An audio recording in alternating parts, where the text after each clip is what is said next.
So you got that dreaded call from the nursing home. Your dad's fallen. And now you're at the hospital watching the surgeons take him back into surgery to repair his broken hip and to see if they can even stop the bleeding on his brain that happened when his head hit the nursing home floor. Meanwhile, the facility's excuses continue to echo in your mind. It was just an accident, or these things just happened. He didn't tell us he was getting up. No one could have predicted this. Look, not much in life is predictable. And life in a nursing home, well, that can be especially unpredictable. But look, there's one document that's supposed to help nursing home employees predict when a resident is at high risk for falls, and it's called the Minimum Data Set, the MDS. And if the nursing home completed it correctly, that document should make things much more predictable because it helps identify residents which are at high risk for falls. So when you get that dreaded call, and while your dad's being wheeled into surgery with a broken hip and a potentially fatal head injury, and they're telling you that that fall was unpredictable or unavoidable, the first thing I want to see is the minimum data set. Because if that document shows that they knew about the risk, and then they did little or nothing to alleviate that risk, then we're not talking about an unpredictable accident. We're talking about negligence.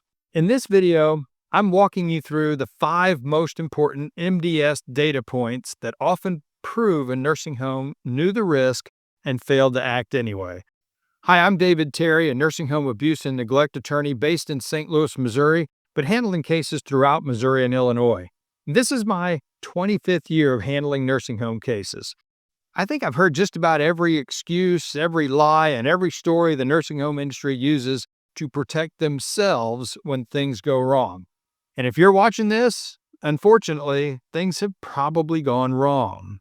Let me take a few minutes and tell you about a key document that I use in just about every nursing home case that I handle, because it's such an important document. It's one that they hope that you'll never ask for. It's the MDS, Minimum Data Set, and it's one of the most important documents in the entire nursing home chart. It's the facility's official snapshot of a particular resident's abilities, needs, and risks. It tracks things like the resident's mobility, the transfer abilities, and the transfer needs, cognition, medications, and whether someone has a history of falls. And it matters because the MDS isn't supposed to just sit in a folder and collect dust. It's used to build the resident's care plan, which is the plan that tells the staff what precautions should be in place. The plan that is supposed to help give a resident much more safe environment. And by the way, in this video, I'm focusing on how the MDS relates to falls. But if your loved one has developed a bed sore or a pressure injury, the MDS is just as important for those types of cases. And I have another video breaks down the specific MDS sections that are especially relevant to bed sores and what to look for in those types of cases. And I'll point you to that at the end. So let's get back to our scenario here.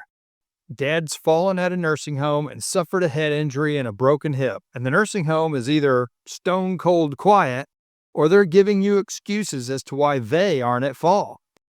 So how does the MDS help us figure out if this fall was predictable? Well, it answers 2 critical questions. 1, was the risk identified? In other words, did the assessments done on this resident identify that he had a risk of falling?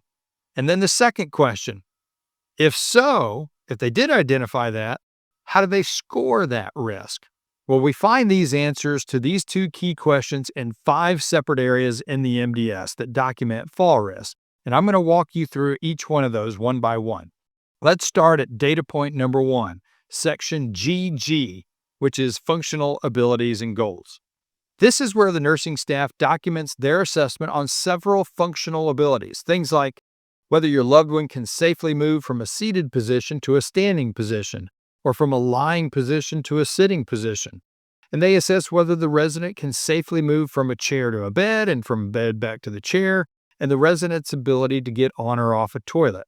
Now, for each of these assessments and others, the nursing home staff gives the resident a score, and the scores range from independent to dependent, and a lot of things in between, like supervision or touching assistance needed, or partial assistance, or substantial assistance, or, as I said, completely dependent. Now, this is important because many serious injuries happen when a resident falls during one of these transfer events. And when a fall happens, it is important to look to see what the MDS form says about how that resident was scored by the facility. If the resident was assessed to need substantial assistance in transferring from the chair to the bed, and a fall happened during a transfer from the chair to the bed where substantial assistance was not provided, well, then that's a big problem for the nursing home because that puts them on notice when they know that that resident needs a substantial assistance in transferring like that. They know that he was at risk for a serious injury and they didn't take the steps necessary to prevent it in those circumstances. Okay, so that's the functional ability section. Now, the next data point isn't about what might happen, it's about what's already happened. Data point number 2, fall history. The MDS requires the facility to track whether a resident has fallen in a recent window of time. This is powerful for one reason. Prior falls often predict future falls. An elderly nursing home resident who has shown a tendency to fall in the past will almost always have a tendency to fall in the future. Previous falls should put the nursing home on notice that there is a high likelihood of future falls, and they should set up various fall prevention measures to lessen the likelihood of another fall in the future. I've seen so many cases where a resident falls just trying to go to the bathroom. The nursing home knows that that's a problem, yet they don't do anything to modify the care plan. They don't add any extra fall prevention measures, nothing. And then it happens again. Same scenario, same routine, same lack of help, and again, nothing changes. And then the third fall happens. But this fall, this one's catastrophic. If the MDS documents prior falls and there's no meaningful adjustment to the resident's care plan to adjust his care, that's one of the clearest signs that the facility ignored this known risk. Prior falls help predict future falls. Data point number 3, cognitive status. In the MDS, there are sections that track things like memory and decision-making, cognitive skills for making decisions which help measure the resident's safety awareness. Now, this matters because fall prevention isn't just physical, it's often behavioral. If someone is confused or has dementia, they may forget that they need a walker, or they may forget that they're supposed to call for help. They may misjudge their ability to balance or wake up disoriented and try to walk alone, not remembering that they just can't do that. And if a resident can't consistently make safe decisions, that puts the facility on notice that there's a greater likelihood of this resident falling. And if they know this information and they don't provide the care according to those needs, the facility doesn't get to act surprised when the predictable happens, although I promise you, they try to. So, a resident's cognitive status can predictably predict their unpredictability. So now let's focus on how the MDS assessment on medications helps predict a resident's risk of falling. So now we're at data point number 4, medications. Certain medications can increase fall risk by causing dizziness, sedation, confusion, or drops in blood pressure. And in nursing homes, medication changes all the time. What you're looking for in the MDS and the surrounding records is whether the medication profile increases the resident's fall risk. If the answer to that is yes, then we look, did the nursing home also increase supervision, increase assistance to that resident? Because if the risk goes up and the monitoring stays the same, a fall is simply a predictable outcome. Okay, we've covered mobility, falls, cognition, and medications. The 5th data point is simple, but it's critical. Data point number 5, walking ability and assistive devices. The MDS often documents how far or how much assistance a resident needs when walking and whether they need an assistive device, such as a walker. Now, if they assess the resident and determine that he needs a walker, it's not enough just for the facility to say, okay, he needs a walker. That walker needs to be within the resident's reach. The resident may need reminders to use the walker and help using the walker. And staff need to treat it like it's a safety requirement, not just an optional accessory. If MDS indicates a device is required for safe ambulation and the resident falls because it wasn't accessible or they weren't assisting, That's a preventable scenario, and that could cause a problem for the facility if they knew of the risk and they didn't provide the assistance required, or they didn't provide the assisted device. So let's recap real quick. If your loved one fell, request the MDS and look for how the facility scored the resident in these 5 categories: functional ability and goals, fall history, cognitive status, medications, and walking ability and assistive devices. And then, once you reviewed those, ask this question: did the care match the risk? So when we investigate a case, we don't just look at what the staff say happened. We compare the MDS to a document called the care plan, which we're going to go into more detail in another video, so be on the lookout for that. In addition to the MDS form and the care plan, we also look at the charting and the incident timeline. And when the MDS shows risk, but the precautions weren't put into place, that's where the facility's, "oh, this is just an unavoidable accident" story just starts to fall apart. We've covered what the MDS is and how it can help you. Now let's talk about some practical next steps.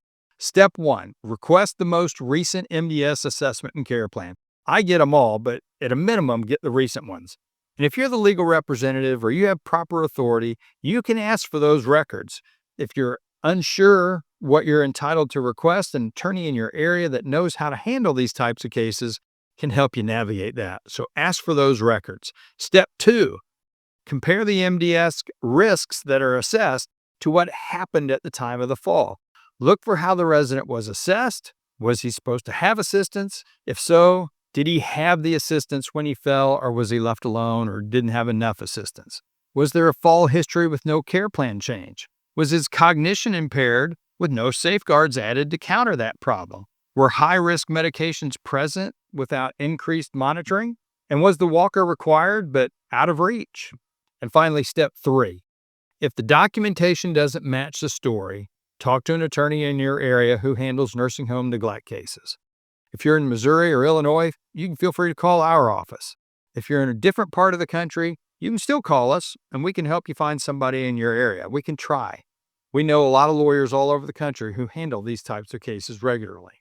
So bottom line, the minimum data set isn't just paperwork that you file on the shelf. It can become a paper trail that helps you prove notice and possibly even neglect in the event that you have a loved one who is seriously injured in a fall. All right, we've talked about falls and how the MDS can show the warning signs that might have been ignored. But there's another injury where the MDS form may be even more powerful, and that relates to bed sores. Bed sores don't happen overnight. They develop over days and weeks when a resident isn't being turned, isn't being repositioned, or given proper care.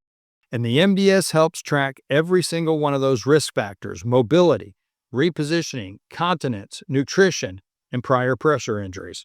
So look for my video on the minimum data set and bed sores. That'll help you tremendously if you're facing that problem. Finally, I've focused here on the predictability of falls.